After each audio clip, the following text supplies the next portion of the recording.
Hey everybody, welcome to the Herd Fit Podcast with Dr. Sam Rhee and myself, Coach David Syvertsen. This podcast is aimed at helping anyone and everyone looking to enhance their healthy lifestyle through fitness, nutrition, and most importantly, mindset. All right, welcome to the Herd Fit Podcast with Coach Dave Syvertsen, and I'm Sam Rhee, and we have our special guest, Kayla Simpson, who is our nutritional expert. And this is going to be our second topic that we're covering today about nutrition and fitness. And this is one that I'm really interested in because I have some personal experience with some of it, and I think most people have experimented with some of these. And this is talking about different fad diets or popular diets or trendy diets, whatever you want to call it. They're basically different guidelines and eating plans that people have. And I'm sure if you've ever tried to get fit or improve your nutrition, you might have tried any or all of these. And I think we've all had some personal experience with all of them. Right. And there's zero negative tone on any of these. No, absolutely I think we need to put that out there that we don't, there are some people that have they passionately hate those that want to do keto. They passionately hate those that want to do carb loading. You know, there are pros and cons to every kind of way of eating, and that's really what we want to dive into, because at some point you might find one of these that you really like, don't like, want to try, and we go from there. Yeah. To start, when someone like a client comes to you and says, you know what, I really want to do a particular diet, whether it be keto or carb loading or vegan, and I have to do this, how do you work with them, or how do you approach it?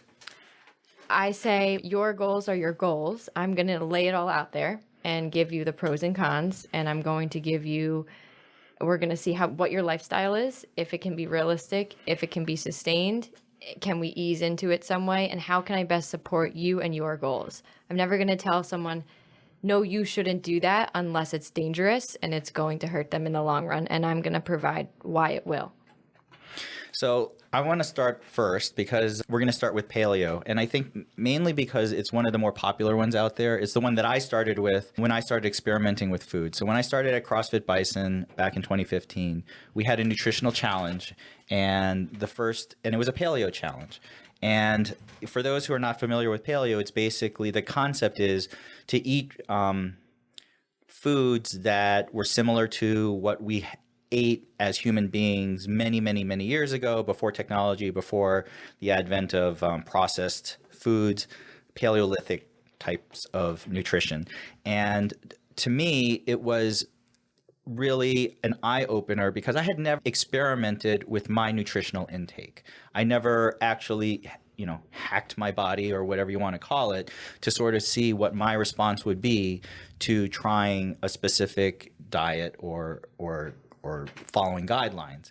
And I did it really all wrong. I'll say that first. So the first thing is I didn't follow any nutritional guidelines in terms of calorie intake. I wasn't tracking calories. All I did was have specific things that I could not eat. Right. That was my intro to paleo, which was no sugars, no dairy. But what that meant was I sat there eating sausage and broccoli all day, which was awful, these processed meats, and it was very simplistic. I probably only ate 10 different food types a week, and it was probably one of the most unpleasant initial experiments that I did with my food and my body. That being said, I did learn a lot about it. It was sort of the start of my nutritional thinking and journey about what I should be doing. I wouldn't recommend doing that unguided for anyone, however. So what did you guys think about paleo, and what's your take on it? Sam, you are not alone in that process. That is probably 90% of the people that try and start paleo for the first time. Celery, carrots, broccoli. And that's it. And bacon. And for a snack, you can have some steak. An almond. I want to preface this by saying this is my unbiased opinion. No, I shouldn't even say that. Unbiased approach to these pros and cons of these, and then I want to give my professional opinion on these and my real life, because we're all human, my real life experience and opinion on these. And paleo is one of those diets. When I say diet, it's just a way of eating. Way of eating, yeah. Way of eating whether you want to call it a fad diet, whatever it is, it's not in a negative tone. It's just a way of eating. So someone who typically picks up paleo, it is very similar to Sam's experience, and it can be really eye-opening, and it can be sometimes really harmful. So what is paleo to begin with?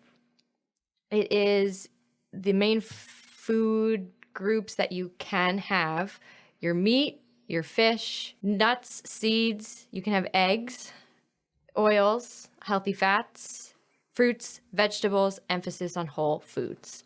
And it's eliminating and taking out things that cause inflammation per se, like dairy.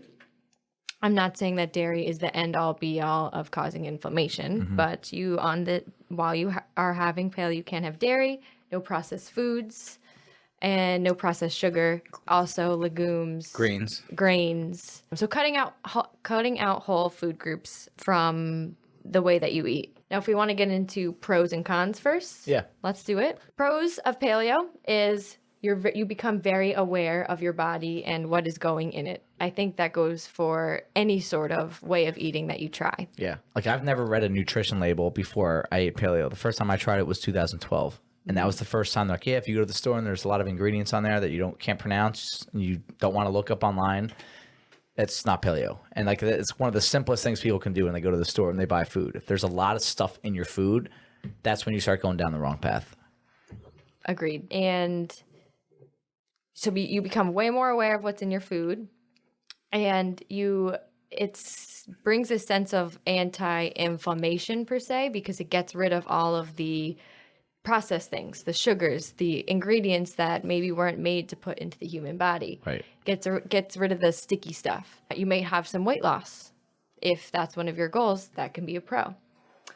And you become, I keep repeating myself, but it's just an awareness of the ingredients label is huge. I think sometimes that is half the battle when you don't look at what you're eating and you just put it into your body. Right. I mean, I think when we hear that all the time, like, do you eat clean? I eat clean. What does clean mean? I think that's the number one bullet point under clean eating is simple ingredients, foods that have one ingredient, and that's it. That's it. There aren't anything that's added. There's nothing added into it. And you can be repetitive all you want, because that's really what it is. And that's really what I think paleo teaches the most. It's an emphasis on whole foods, whole vegetables. You're getting way more vegetables than maybe you were before, and way more fruits that you were before. So you're adding in all of these awesome micronutrients that maybe you were filling with something like a quick snack or a candy bar or something along those lines. Now, cons, it can be super restrictive, very restrictive, and maybe not sustainable for everyone. You're cutting out whole food groups. Things like grains and legumes, even if it's a whole grain, something like barley or farro, those food groups for a lot of people are awesome, and there's nothing wrong with them. Do not discriminate on these food groups, that if they work for your body, then have them. And there's a phrase, shop the perimeter of the grocery store. But what about all of the aisles in between? You can find really solid things in the in-between aisles. You can find things like beans, because people who are vegetarian, if they're not eating meat, so they're cutting out meat, and a lot of times they get their protein from a lot of beans and legumes. Now, if those things are okay to your digestive system, there's nothing wrong with having them. It just depends on the person. So it can be restrictive. When you go out, you have to have some planning. Maybe you're going to a party and they don't have something paleo. Are you okay with prior proper planning, or are you going to freak out when you get there because you can't eat anything and not eat anything? Most people don't eat paleo. So if they're going to have a social outing or you're going to have people over, it's not going to be a paleo menu. I mean, strict paleo, when I did it for that 6 weeks, I was dreaming of pizza. Yeah. I was dreaming of these foods that I could not have. And that's not sustainable. No. Strict paleo isn't sustainable. It did teach me a lot, but yeah, I think Kayla is exactly right. And the other thing is, if you're strict paleo, you start doing crazy things like trying to figure out ways around it just to try to maintain that paleo-ish thing. So you're like, okay, I can't have sugar, but I can have maple syrup or something similar to that. So then you're like devising these meals which have a ton of carbs in it, but aren't, that are strictly paleo, but they're not really that healthy for you. Or you just eat a ton of bacon because paleo, bacon is paleo, but is that really healthy for you? Overeat certain things. Right. Yes. So, and if you ever counted macro on paleo, that's probably one of the worst things that I had to do when I tried it. It didn't last very long. Is it's really hard to do your carbs because you're so sick of eating the 5 things you're allowed on strict paleo. And, going to these, and then you start breaking down these definitions, which are arbitrary. Is it an ancient grain? What does that mean? And I know, Dave, when we did this, people asked you so many questions about whether this was paleo or that paleo. And you're like, does it really matter? It doesn't help. Yeah, right. Just stick to the basics and you'll probably be okay. Simple is better. Right. But food is so much more than just fuel. Yes. And it's enjoyment. It's going out and having it and sharing it with the people that you love. It's culture, it's religion. And when you take all of those things away, at the end of the day, we're just trying to be happy. Right. And is it worth it? And I think, yes, it's worth it. I'm not saying do paleo all the time. I'm not saying don't do it either. I'm saying find some balance. Find some balance in what you choose, and you can. I think paleo is the best baseline for an approach to food, but to do it all day, every single day, and miss out on a lot of other things that center around food and drinks too. Let's not forget about alcohol or just recovery drinks. It's a good baseline because at the end of the day, the majority of your diet should be whole food based. Yes. And I think that's where, if you did go on like a 2, 3, 4, 5 week paleo strict, even though if you're dreaming about cake when you go to bed, it does force you to learn a lot about food. The most I ever learned about food was doing paleo. I agree. And then when I started adding the foods back in, it helped me figure out my body personally, which is super important. Yes. So the second most beneficial, I wouldn't say the most beneficial, the second biggest experience I've had with a fad diet was keto based, but I want to put it out there. I did not do keto. Keto, to really measure if you're in ketosis, like you're really, the best way to do it is to test your blood. I know there's a couple different ways to do it, and there's like little keto kits that you can get. I had something recommended to me from Dr. John Hartman, who's a huge keto supporter, very, very into that way of eating for a lot of different reasons. A lot of it has to do with brain health. And I do have epilepsy, so that is part of the thought of like, hey, you should try to look into this. But I did very high fat, very low carb for 6 months. It was the year leading up to the French Throwdown. And I had so much benefit similar to paleo in that it was an easier way to eat healthy when I did really high fat, low carb. Like when I knew I couldn't have more than 70, 80 grams of carbs per day, you really kind of looked past a lot of these like little snacky type foods that everyone overlooks because it's just a handful here, handful there. But it added up to like 45, 50 grams of carbs. And I mean, like, I almost couldn't have anything the rest of the day. And I will say another benefit I had from keto was probably the leanest I ever got. And it was also the most disciplined I ever was over a 6-month stretch. But that's when a lot of people, this is so typical. Like if you get lean and people are like, oh, like, what are you doing? Oh, should I do it? I get so many people ask me about keto, and I was very quick to say I was never in ketosis. I didn't do keto, but the whole mantra and CrossFit HQ is kind of leaning toward this way of really high fat, really low carb. And it's, how about you start touching on that a little bit? Yeah. Do you have a formal definition of what a keto type diet would be? Yes. So keto diet is 75% of your total calories is coming from fat. That's a really high amount. Really? And it's a very high amount, and it's very hard to achieve. You have to really test your blood in order to make sure you're in ketosis. Right. Most people who try out keto for fun are not in ketosis. Right. They're just not eating that many carbs. Yes. That's really what they're doing. Exactly. It's moderate protein. So it's about 20% of your total calories coming from protein. So moderate protein, and then really, really low carb. It's like 5% coming from carb. Yeah. And it's lower than 10. It's like 5% coming from carbohydrates. And the concept is that you're forcing your body not to use carbs as fuel. Correct. You're forcing it to use fat as fuel. Correct. Which is why you're in ketosis, because that just shows you how much of the fat breakdown product you have in your body, which you wouldn't normally have if you were just burning mostly carbs as fuel. Yes, that is correct. It is true. And if you want to go into pros and cons, I mean, thank you for sharing your experience with it. It's hard to do. It was really hard. Yeah, it's really hard to do. And it's something that I don't recommend off the bat. I don't recommend for people to jump into keto.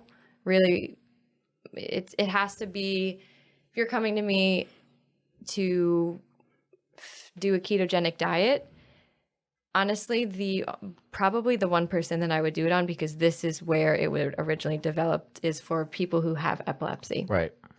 Or some sort of neurological disorder or medical condition.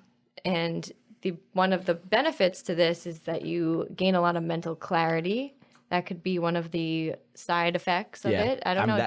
That was happen? the mentally the best I ever felt. And it was pretty evident. I would even say like 2 weeks in, just like waking up, you know, like that feeling you have when you wake up in the morning a lot. It's just kind of like, like tired and like grumpy. Like that was the only time over that much time where I woke up and like the second I got out of bed, I was ready to go. When you are in an extremely low carb situation, though, isn't it hard to work out because you require glycogen, which is basically carbs, in order for that quick workout pickup? So the only thing I would recommend from a non-professional perspective, I want to put that out there, is I was told that you're going to have an awful 4 to 5 weeks of working out. And I did. Cloudy, tired, lacked motivation. But on the other side, I was motivated because the French Throwdown. So I just fought it and I still trained through it. But I definitely felt weak. And then there was a turn probably about 8 weeks in where I felt like it had zero impact. And I remember when Hartman said, if you're going to do this, like you got to do this for months. You can't do it. Like I hear this a lot during the Reset Challenge where someone goes from holiday eating straight into reset, which paleo, basically what a lot of people like to choose. And 2 weeks in, you hear this all the time, like, oh, I feel sick. Like, I need the carbs. I need the bread. Like, I need it. And I'm like, you know what? Your body's used to it, and it's freaking out right now because it doesn't have it. But at some point, it does make a turn, and that's where the discipline comes in a little bit, and you're gonna have to suck it up. But I do feel like I performed at a high level. One thing I do think I had a hard time with was I had a really hard time. Like at the end of those 6 months, I was beat up. And at some point, the mental strength just can't do it for you anymore. Like your body, like my quads were breaking down, my calves were breaking down, and you don't get a lot of protein when you eat that way, and it's tough when you're training 2-3 times a day to do that. I will say, every time I've done strict paleo a couple of times, that first after about 2 to 3 weeks, that low carb, get that headache, and I always get it every time. Ramsden gets that a lot too. That induction period until you get sort of stabilized into it, and it's I don't think I could do it again. Right. It's pretty bad. I know, going through something like that once and how hard it is, it makes it harder to like know that it's coming, and you just kind of give up sooner. And I've seen that with a lot of people here, like their first couple resets or Laurent challenges that we did. Remember those back in the day? Yep. Motivated, crushed it, saw results. They were able to suck it up for 2-3 weeks. But every year, there are some that they can't handle the fact that they know it's coming, and they kind of just give up a little sooner. And I would say with any of these diets, I was going to put this in at the end, but I'll just say it now, like you can't do it for 3 weeks. Like either go all in on it or don't do it at all. Do you recommend people try keto? I do not recommend people try keto unless you have a very specific reason on why you are doing it. Right. And you are all in on it for months. And you have to be very committed to it. It's hard for me to recommend keto to the average person. It's just so hard. So unless it's your individual with something maybe neurological going on, or if you really have the burning desire to try it out, maybe I could help you try it out safely. But I think at that point, I'd probably refer to someone else. Right. Because I really don't. Yeah. I just can't recommend it. Yeah. No, that's awesome. Like, that's why we want you to be honest about that, because there's a huge, like, the keto people are weird. Like, it's like a fraternity. It's almost like CrossFitters. Like, they just like want to hold hands and love each other and hate everyone that disagrees with them. Yes. But I think, like, as Kayla, and I talked to Kayla about this, like, personally a lot. It's like, I've always said she's a rock star and she's going to go far with whatever she wants to go far with. But at some point, she's going to have to, like, really dig her heels in the ground and say, like, hey, I'm behind this or I'm not behind this. And if a client wants Kayla as their nutrition coach, but they are, like, hell-bent on being keto, she's going to have to kind of buck up and be like, hey, I'm just not the coach for you. Right. And that's okay. It's okay. She's not the coach for everybody. Just like you're not, I'm not. And I think that's I appreciate you'd rather a coach be honest about that. If Kayla's going to say, I just don't want to get behind it, it's okay. Yeah. A couple more things on just the cons of it. It sounds like shitting on keto right now. I'm going to get a lot of DMs from this. There's this one guy I know that just is like keto or die. Yeah. And I'm not like or die on anything really. It's just unsustainable in my eyes. But like, what about, a lot of times people, they fill their diet with, I need so much fat, so I'm getting it from bacon and meat, right, all the time, right. And at some point, that becomes a problem. Yes. Like, that becomes like, what about all the other micronutrients? I cannot picture cutting out apples and bananas. Right. For some reason, I just cannot picture cutting out all of these fruits and vegetables. Yeah, that intuitively doesn't make sense. It doesn't make sense. Yes, and so unless it's a medical condition, I just can't get behind cutting out, especially for sport and fueling for those carbohydrates that we talked about earlier. It's just tough. Yeah. Sam, Zone. Okay, so Zone is what CrossFit Home Office has espoused, and my first experience with it was, and I think for most CrossFitters, if you took your L1, that was what was published in the book. And Zone, I've never done Zone. It does make sense to me. The people that I know who've tried Zone have always found it difficult from a meal prep standpoint. You have to do a lot of planning, obviously. You have to do a lot of planning. So I think one of the things that all of this whole talk is about is you have to spend time prepping. One of the biggest things for any of these diets is that you can't just wing it every day and be like, okay, what are we having for dinner tonight? I'm not sure, because inevitably you will fail anything, any meal plan, any diet, if you don't prep. And I think one of the things I've seen all these athletes do when they start getting serious about their nutrition, and you see it on their Instagram, is meal prep for the week. And then they have like seven plastic containers. Yeah, all these like 7 containers and blah, blah, blah. For the gram. Right. And, but what it basically means is if you are serious about your health, your fitness, and your nutrition, you're going to put some time into it. You can't just wing it every day. Just like you can't wing anything that you care about in life, you're going to have to put some prep in. Map it out. Right. So the Zone, just very basic, and then I'll leave it to Kayla, is you're eating a certain percentage of proteins, fats, and carbs every day, but your meal is comprised of that ideal percentage of protein, fats, and carbs every day. So if it's something like 40, 30? 40, 30, 30. 30? Yeah. 40% carbohydrates and then 30% protein, 30% fat. Right. And then so every meal has to be perfectly balanced in that way.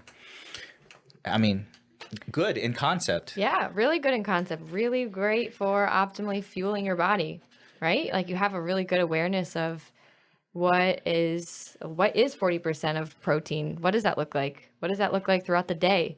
And it's going to make you feel like if you're fueling for these macronutrients and perfectly fitting the puzzle, ideally you'd come out like a rock star, right? Maybe you'd have some weight loss. You're fueling for you.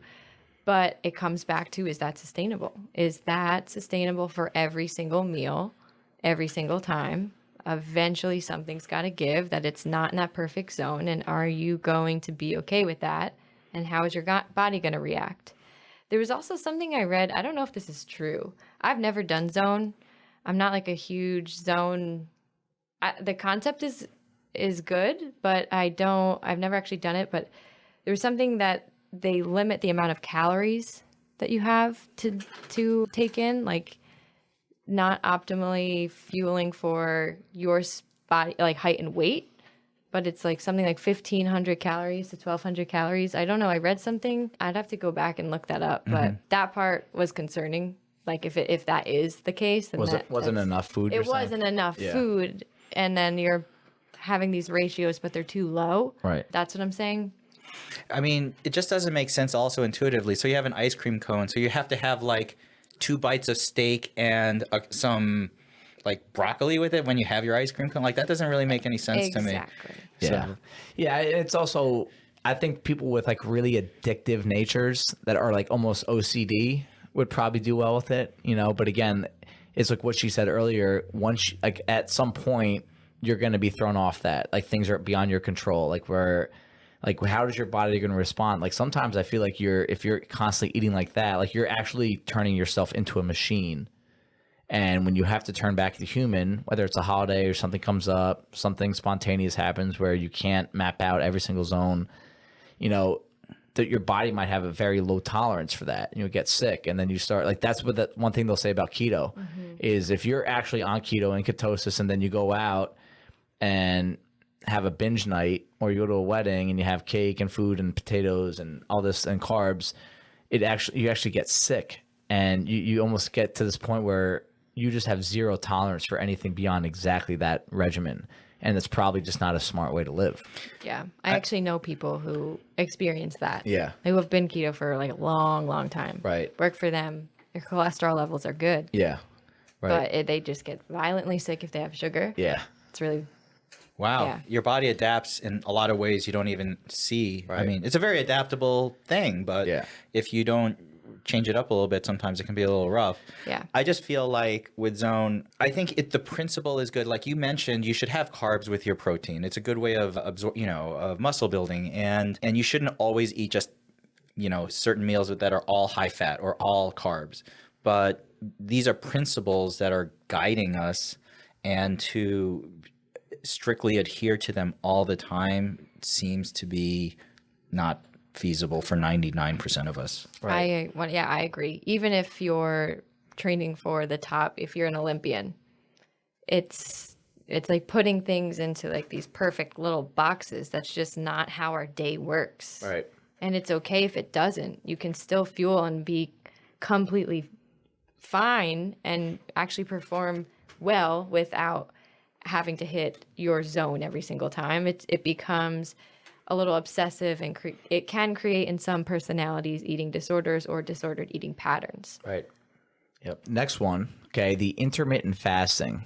Okay. This is one I actually think that if we took a poll of everybody out there, whether it's our gym or just out publicly, I think a lot of people have tried this, and sometimes people do it subconsciously, just based on like the routine of their day and their schedule. Intermittent fasting, essentially that you're eating all of your calories in a very short window of time. So the vast majority of the day, you're not allowed to eat. Okay. And it's subjective. Like the research I've done, it says either all of your eating is done in a 2 to 4 hour window. And the extreme ones are you only eat for 2 hours a day.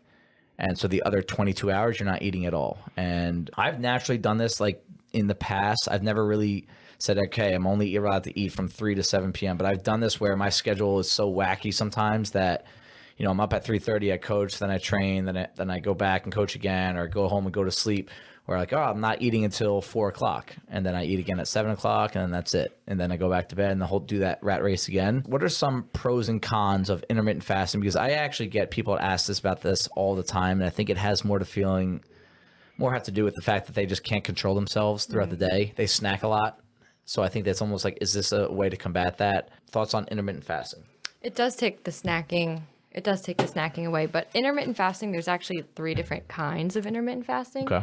And the first one is, it's like a complete alternate day it's called complete alternate day fasting. So you literally fast for like 2 days at a time, or you alternate your days of fasting. The next one is a modified fast, which is, it begins, so like there's no food restriction, and then later in your day, it's just like different ratios of food restriction. And the last one is, it's a time restricted feeding, which is the most common. It's that like you're only eating from whatever it is noon till 8 p.m. or noon till like a shorter window. You can shorten each of those windows with whichever one you choose. So pros is it provides a sense of control. It literally takes out the times of when you can and when you cannot eat. Right. So you can't eat past 8 p.m. All the snacks go away. It takes the thought process out of, you can't have your late night ice cream, or maybe there's bad habits forming around binge eating at night. That's a pro. I think automatically you're in a calorie deficit when that happens, and you could experience some sort of weight loss if that's one of your goals, or maybe even if one of your goals is to gain muscle mass, you're decreasing your body fat in some area, because there's naturally a calorie deficit when you're restricting the window of when you can eat. Makes people eat less. Yeah. Period. Yeah. Another pro to this, it provides like a sense of structure. It provides,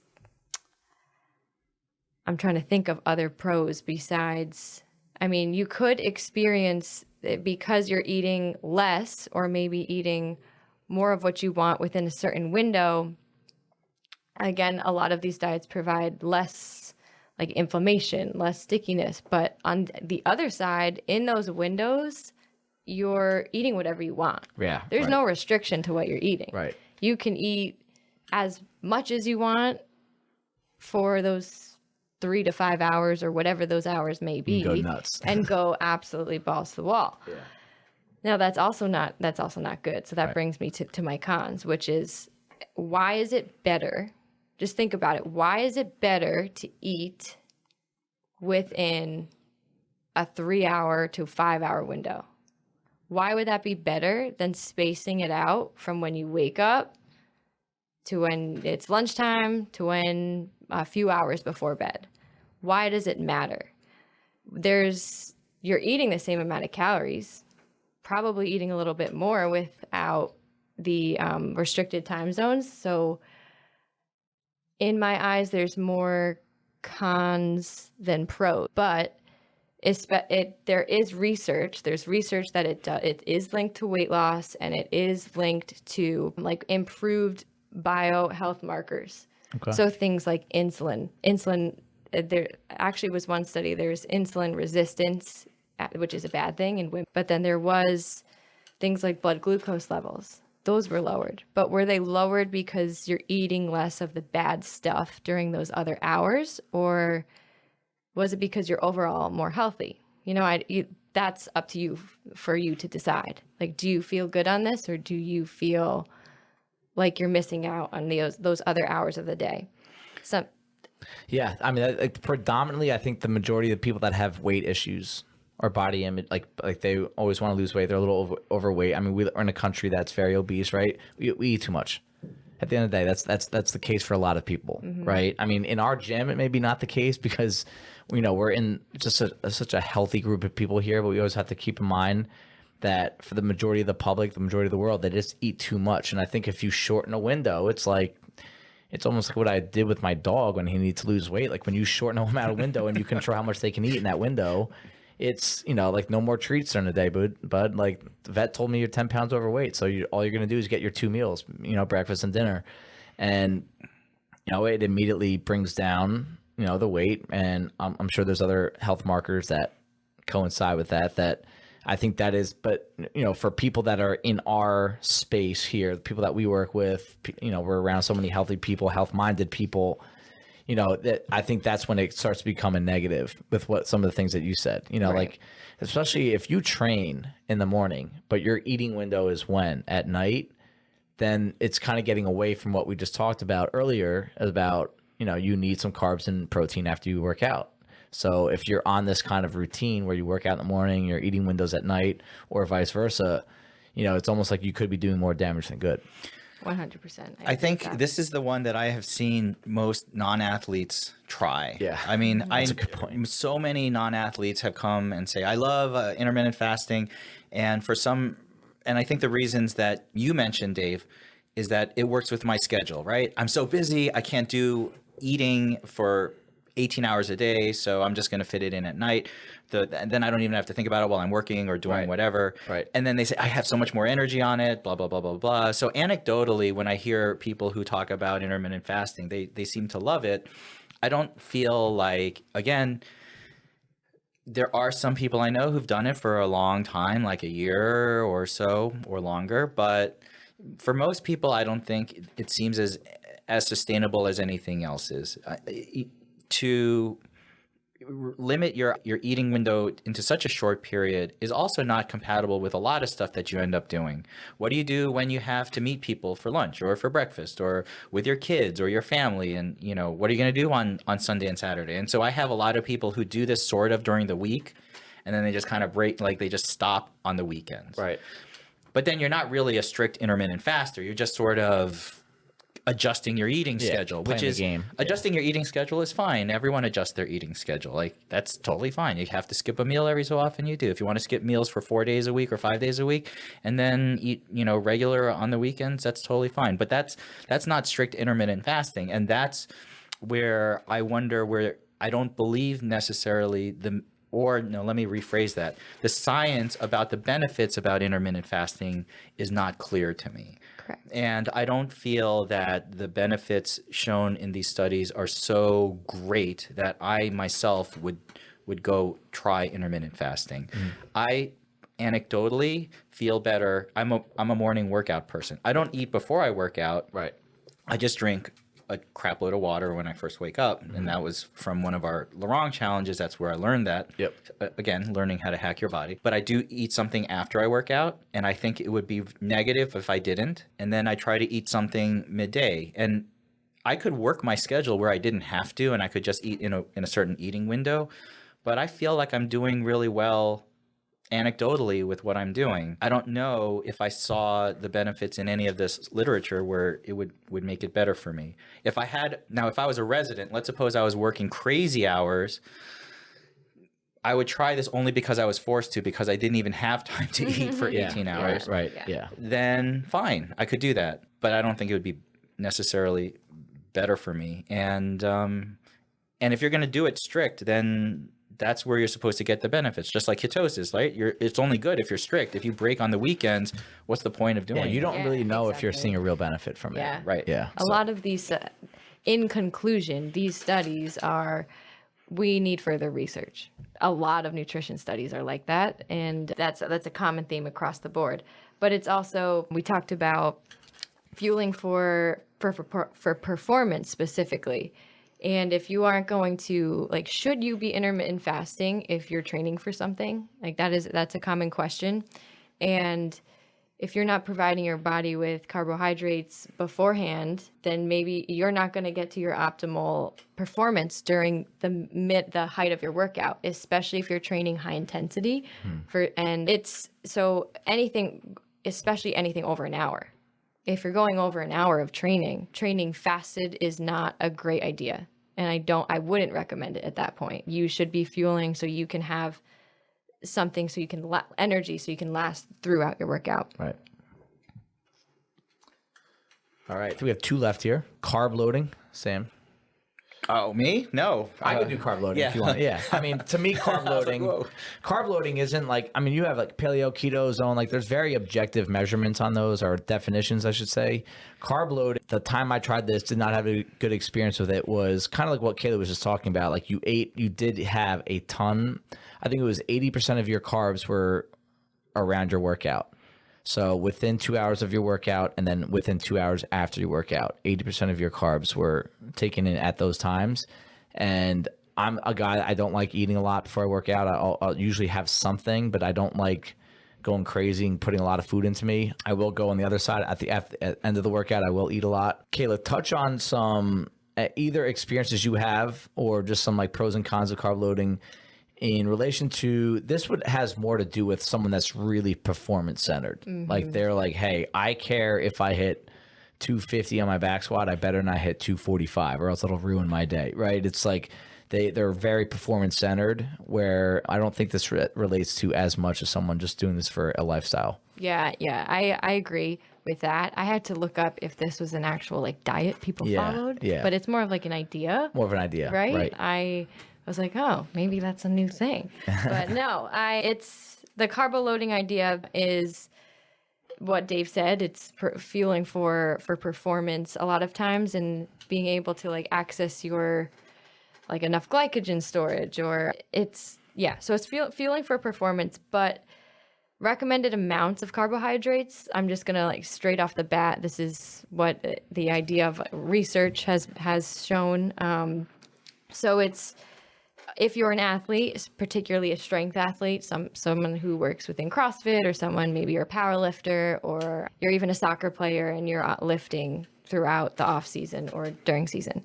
So it should be around, so anything from 5 to 6 grams per kilogram of body, around there.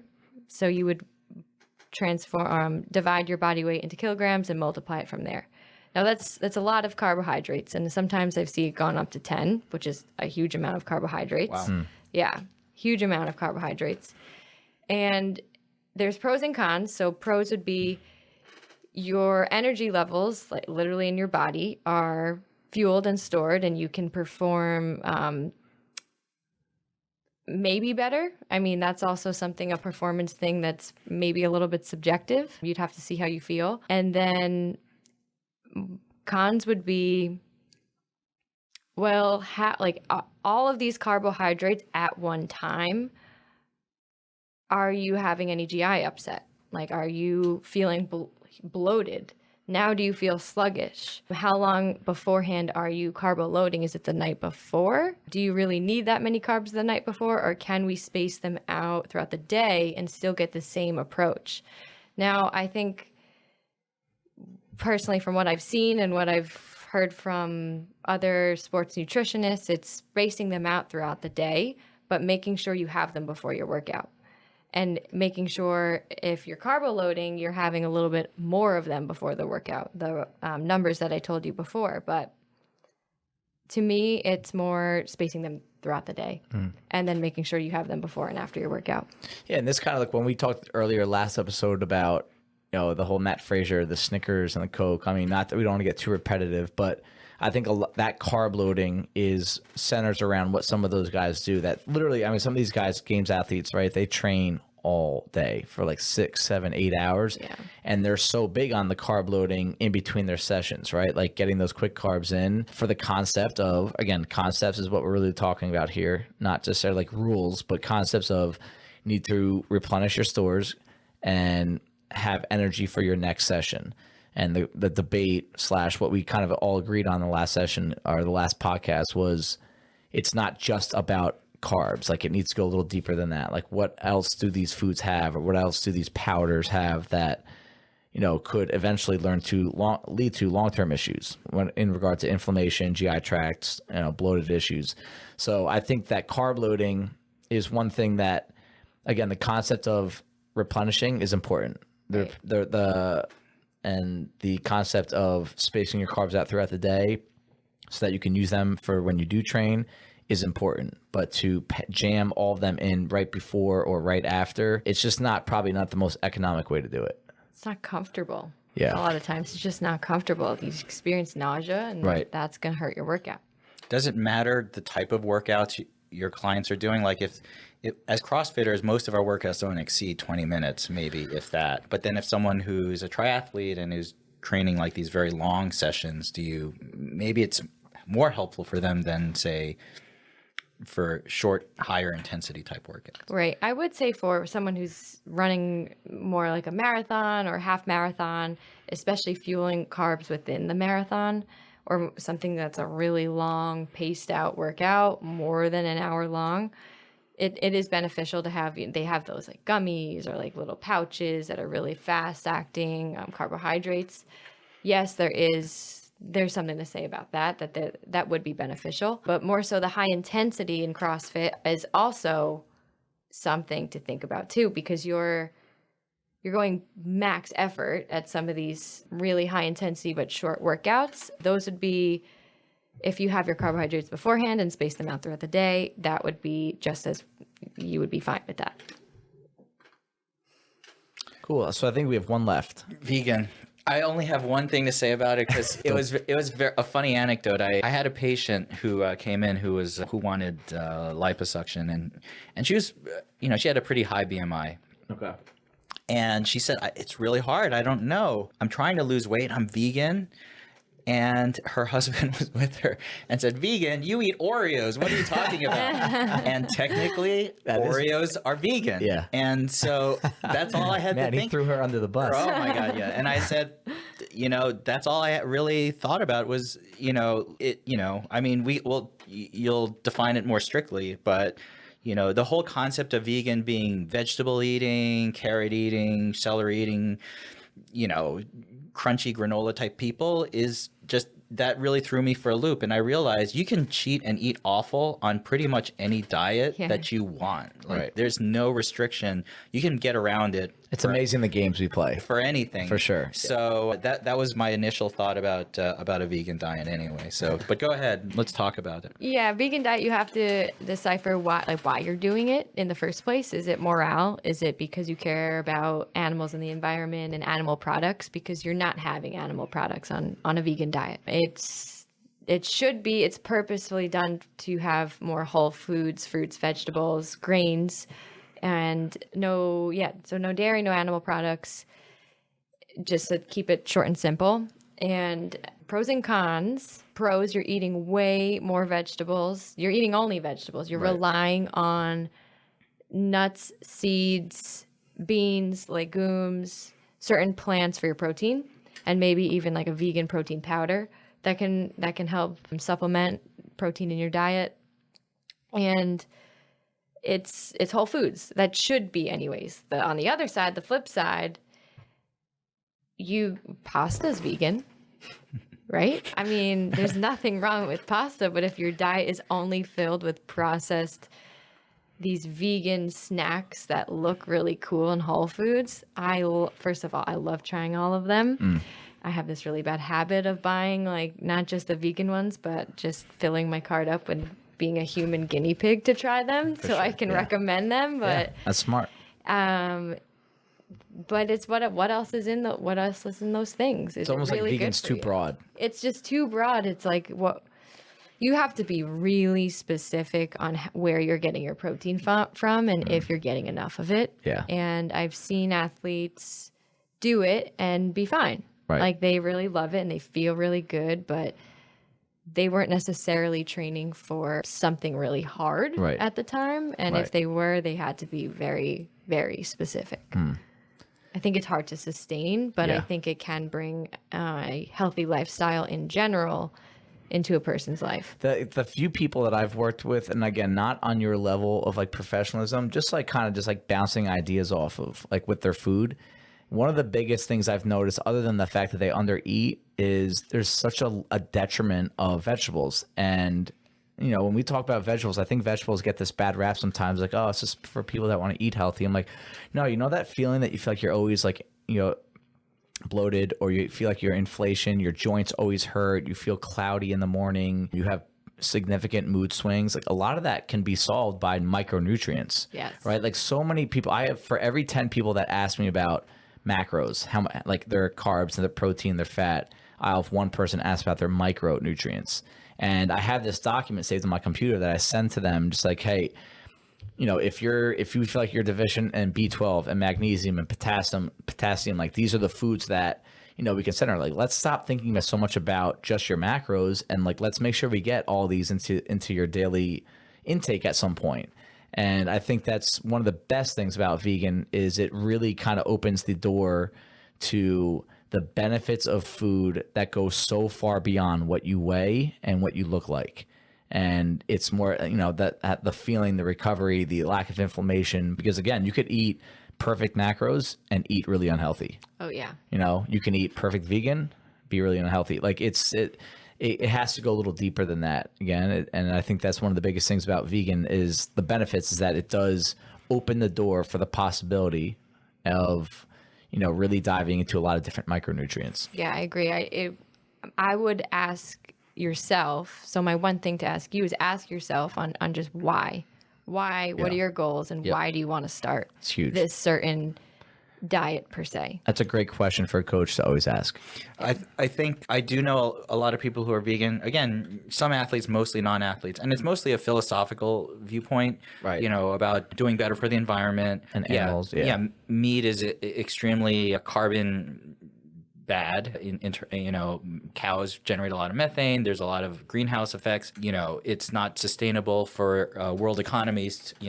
Especially for poor countries, if they all eat like we did, they just crush the environment. So from that viewpoint, it's very admirable. But on the other hand, you do have to look at it and say, okay, so from a personal standpoint, is 6 ounces of salmon versus a ginormous plate of pasta, what's really going to be better for you? And if you can stick to, again, strict is tough. So if you really care about your health, vegan-ish, just like I try to live paleo-ish, if you try to live vegan-ish, but then you add maybe eggs, maybe you add some fish, whatever you feel like is reasonable for you, you probably, by stretching guidelines a little bit, will make yourself a way more healthy person than trying to adhere strictly to anything. I love that, Sam. There's nothing wrong with ish. There's nothing wrong there with ish. You don't have to set these arbitrary boundaries for yourself, and do what feels right for you. And we're all trying to just achieve the same goal, right? So I think that's a good way to wrap this one up. It's nothing's wrong with ish. is that science? Love it. Science-ish. All right. Thank you, guys. Thank you, everybody, for taking the time out of your day to listen to the Herd Fit podcast. Be on the lookout for next week's episode.